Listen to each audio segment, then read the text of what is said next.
안녕하세요. 오늘은 많은 분들이 궁금해하시는 주제, 생활지원사나 활동지원사 신청 방법, 그리고 내가 해당되는지에 대해 이야기해 보겠습니다.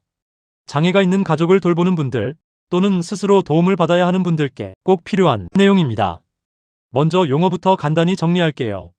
사람들이 흔히 생활지원사라고 부르지만 장애 관련 제도에서는 장애인 활동지원사라는 이름이 더 정확합니다.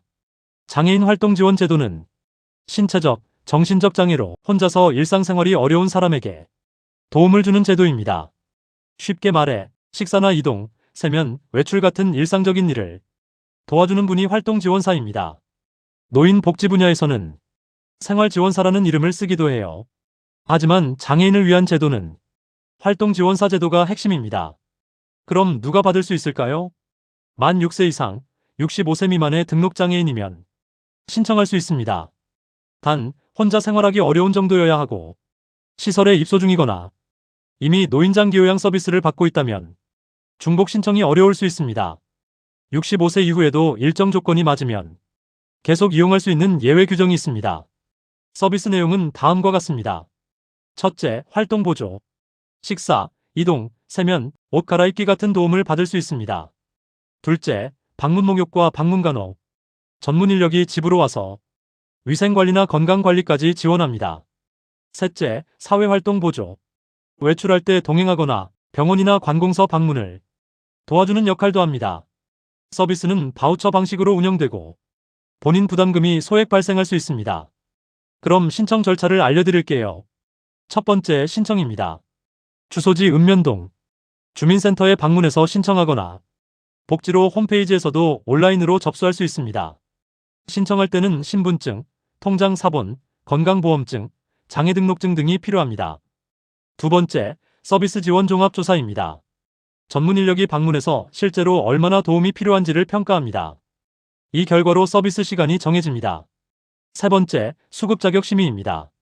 조사 결과를 바탕으로 심의위원회가 판단을 내리고 서비스를 받을 수 있는지 몇 시간을 지원할지 결정합니다. 네 번째, 서비스 개시입니다. 이제 활동지원사와 연결되어 실제로 돌봄이 시작됩니다. 이때부터는 카드로 결제하고 본인 부담금이 적용됩니다. 그럼 내가 대상인지 궁금하신 분들을 위해 간단한 체크리스트를 드릴게요. 장애 등록이 되어 있나요?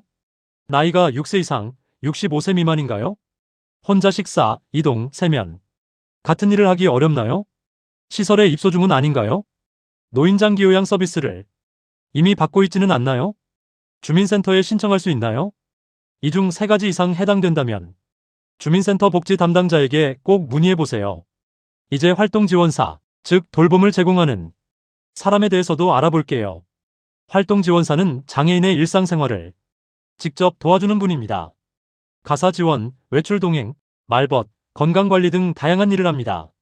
노인 분야에서는 생활지원사 자격증이 따로 있지만 장애인 돌봄 분야는 관련 기관의 교육을 이수하면 가능합니다.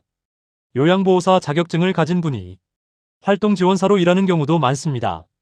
근무 시간과 급여는 지역과 기관마다 조금씩 달라요. 신청할 때 알아두면 좋은 팁 몇 가지도 알려드릴게요.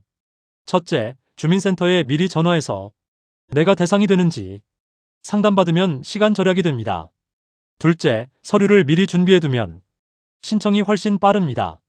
주민등록등본, 장애등록증, 통장사본, 건강보험증 등을 챙기세요. 셋째, 조사 결과가 마음에 들지 않으면 이의 신청을 통해 다시 평가받을 수 있습니다. 넷째, 상태가 변하거나 더 도움이 필요하면 서비스 조정 신청을 할 수 있습니다. 정리해 볼게요.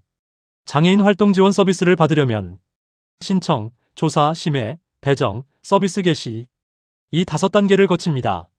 활동지원사는 일상생활과 사회활동을 돕는 분들이고 서비스는 정부 지원으로 운영되며 소액의 본인 부담금이 있을 수 있습니다. 오늘 내용이 도움이 되셨나요? 많은 장애인 가정에서 이 제도가 큰 힘이 되고 있습니다. 혼자 감당하지 말고 꼭 제도의 도움을 받으세요. 이 영상이 유익했다면 좋아요와 구독 부탁드립니다. 댓글로 궁금한 점 남겨주시면 다음 영상에서 자세히 다뤄드릴게요. 감사합니다.